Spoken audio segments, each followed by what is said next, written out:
TW Films. What's up, everyone, and welcome to an impromptu episode of The Ink Shop. I'm your host, Cody. Now, I know with everything going on in the world, I can't really get into tattoo shops and do it the way you guys are accustomed to. But back in the very first season, I made a bunch of house calls to people that want to show off their tattoos and tell their tattoo stories. And that's what this episode's about, getting back to the roots of The Ink Shop.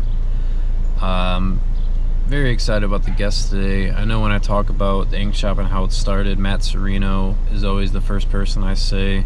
He was the first tattoo shop owner to let me in and film around and whatnot, but the first ever, I guess you could say, loyal fan that's not named Cody's mom. He goes by the name of Tony Parker, and every time I posted a video of any ink shop related thing, he was the first one to comment, first one to share it, like it, and all that. And over the course of the ink shop, I've gotten to know Tony. He's won a few contests of ours, so he's a big fan of TW Films, and we're a big fan of him because he's always so supportive. So I reached out to him. He's got a long history with tattoos, so I had to reach out to him. So the impromptu season of the ink shop is going to start with Tony Parker, and I'm super excited to get into that. So welcome to the ink shop. My name's Tony, 44 years old, been getting tattooed since I was 17. A couple I regret, a whole lot I don't.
So you said the age of your first tattoo. What was your first tattoo that you got at 17? It's actually gone now, which I guess technically it wouldn't have been my first tattoo.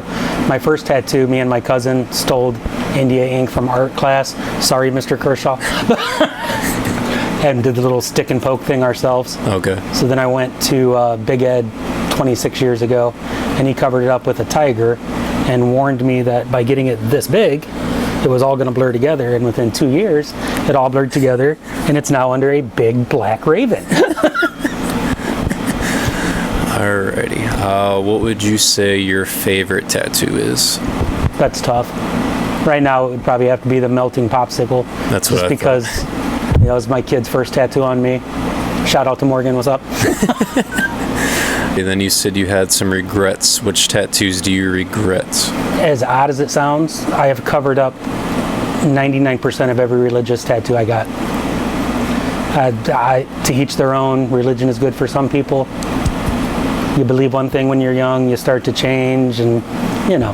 Back then it was more or less, if I'm going to get tattoos, they're all going to be pictures of Jesus, because he can't be mad at me if it's a good picture of him. And as I got older, you know, ideas change, opinions change. Okay. And then aside from regretted tattoos, I guess it's kind of the same thing, but do you have like a least favorite tattoo that you have? I mean, no, not really. No. Alrighty. It changes by the day, I guess. Yeah, true. I understand that one. Do you have any plans for future tattoos? I'd like to get the rest of this finished with the green little alien ghost skulls going up behind the rest of it. Okay. And yeah, just probably whatever, you know, Morgan comes up with something cool, or Damien or Jess or Jose or whatever. Shout out Extreme for sure. Yeah, pretty much. What advice would you give to somebody looking to get their very first tattoo? I know it's been said on here before, but for real, research. Oh, yeah. Because I covered up my first 3 professional tattoos because they looked like shit. So research is key. Ready? I have nothing to promote, but PM Drawing. Yes, shout out PM Drawing for sure. And shout out Cheyenne and her hometown hippie shop on Etsy and Instagram. Link will be in the description below. And of course, my buddies at Extreme. You can't go wrong with any of them.